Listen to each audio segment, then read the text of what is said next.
Hi guys! Welcome to my channel! Ngayong araw gagawa tayo ng macaroni salad. Ito yung ating mga ingredients. Meron tayong macaroni, cheese, raisins, fruit cocktail, mayonnaise, all-purpose cream, then last, yung condensed milk natin.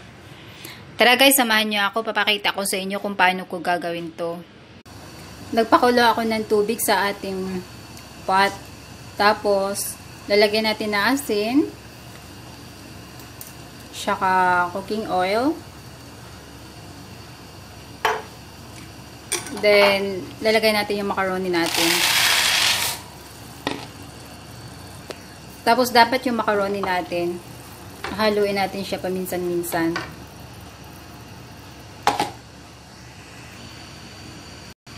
Tatakpan na muna natin. Tapos, after mga 5 or 10 minutes, check natin siya. Then, haluin natin para hindi siya didikit. After 10 minutes,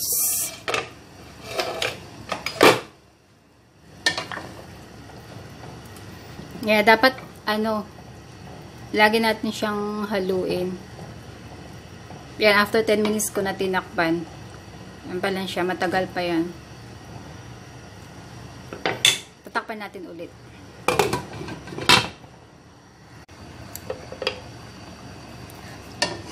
Ito na guys, after 20 minutes yata, luto na siya. Depende naman kasi yun sa sa kung gaano kalaki yung macaroni nyo na gagamitin. So, check nyo na lang din. Ayan guys, sinango ko na siya. Ngayon, kailangan natin itong hugasan.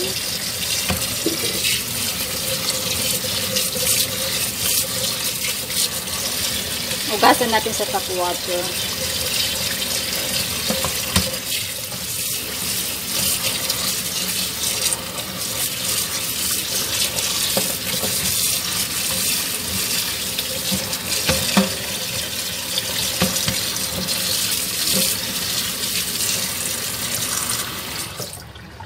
Then, kailangan i-drain natin siya ng mabuti. Ayan na guys, after ko naugasan yung macaroni, tapos na-drain ko na rin yung tubig, gagawin natin, lagay na lang natin lahat ng ingredients.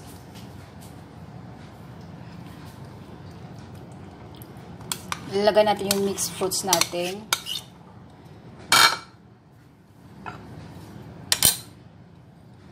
Cheese natin, yung raisins,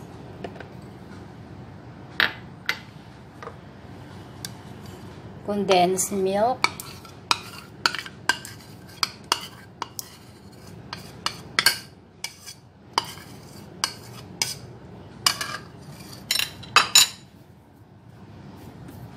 yung all-purpose cream. Dapat i-shake muna natin to bago natin siya buksan.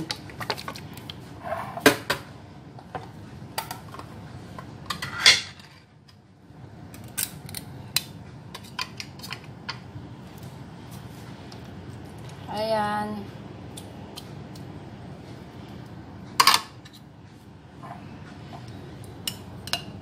Then, yung mayonnaise natin.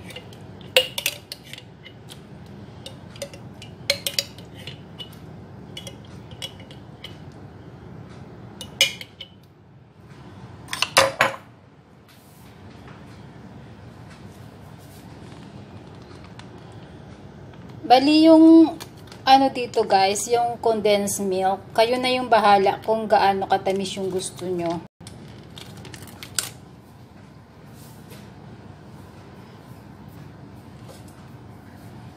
Nalagay ko na lahat, gagawin natin, mix na lang natin siya ng mabuti.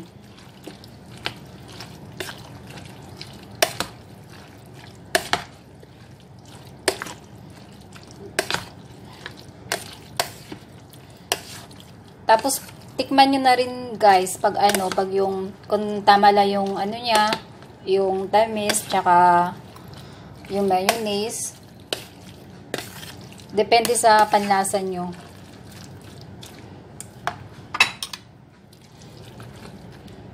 Titikman ko yung lasa.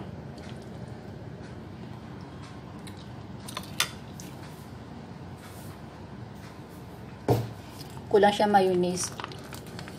Mayonnaise tsaka condensed milk. So, dagdagan ko siya.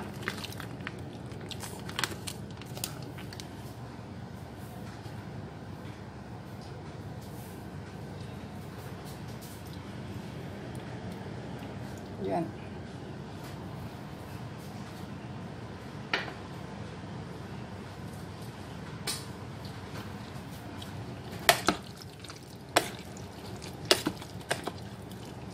Yung complete, ano nito guys, complete recipe tsaka yung measurements niya, paki-check nyo na lang sa description box ko.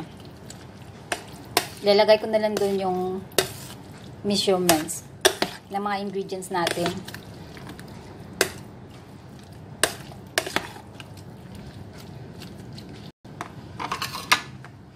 Tikman ko siya ulit.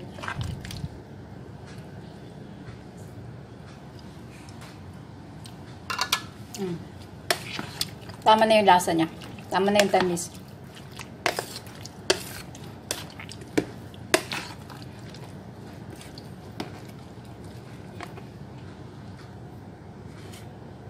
Transfer na natin guys sa container natin. Tapos, ilagay natin sa fridge natin. Bali, overnight. Mas masarap pag talagang overnight siya. Parang malamig na malamig. Ayan, pag gusto niyo naman tumagal, pwede niyo ilagay sa freezer.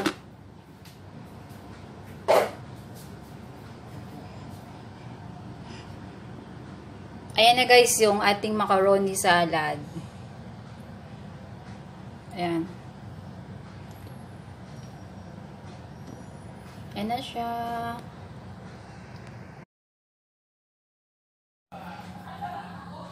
After 24 hours na nasa refrigerator yung macaroni salad natin, ito na siya. Ayan na siya. Solid na. Ayan. Yung ating macaroni salad.